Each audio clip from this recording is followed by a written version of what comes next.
कटनिया रे राजा छोटू ठोपे ठोपे चुआता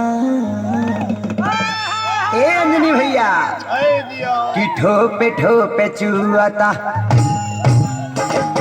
ठोपे ठोपे चुआता जवानी रे राजा जी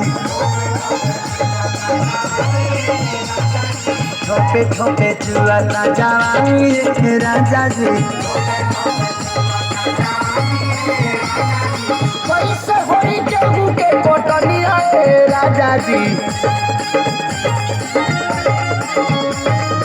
पैसे होई केहू के कटनिया रे राजा जी ठोपे ठोपे चुआता जवानी रे राजा जी ठोपे ठोपे चुआता जवानी रे राजा जी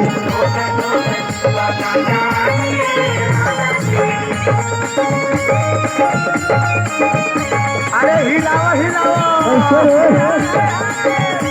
ए उमेश भैया ए पिंटू भैया हाय का काम के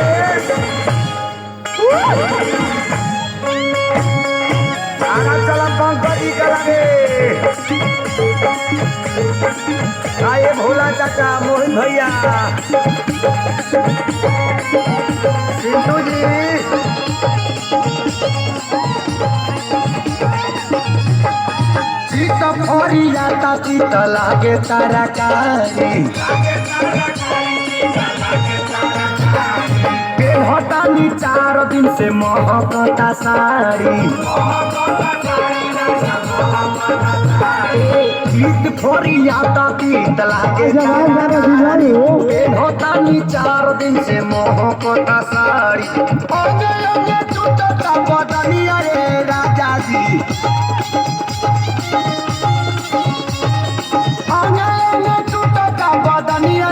राजा जी ठोपे ठोपे चुआता जवानी रे राजा जी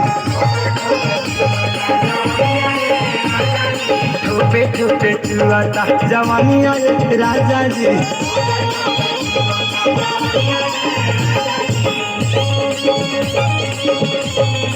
अरे दिया हो जान ले रे दादा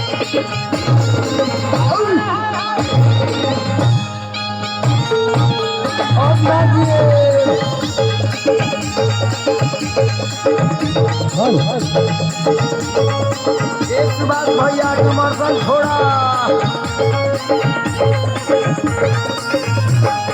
बठाता का पारी जोड़ा घुसा कल न जाला ले के गाता न देवरा घोरा ही चिलाया बठाता का पारी जोड़ा घुसा कल न जाला ले के गाता न देवर घोरा ही चिलाला केहू नहीं पूछे परसनिया रे राजा जी केहू नहीं पूछे परसनिया रे राजा जी ठोपे ठोपे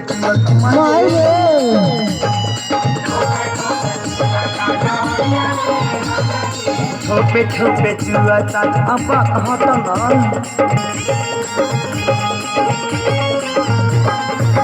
ए मुखिया जी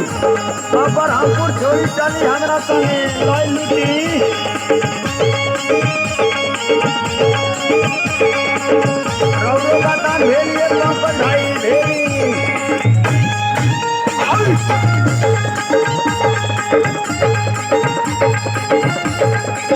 एको छटा के न घर में नया झोरता रे गेहूं खेत में पछुआ के झुरा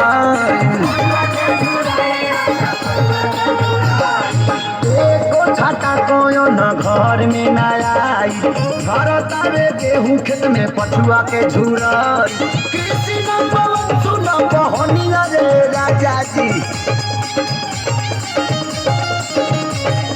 कृष्ण पवन सुन बहनिया रे राजा जी ठोपे ठोपे चुआता बाप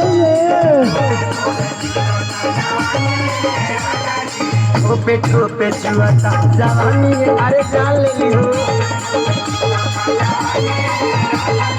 ठोपे ठोपे चुआता जवानी राजा जी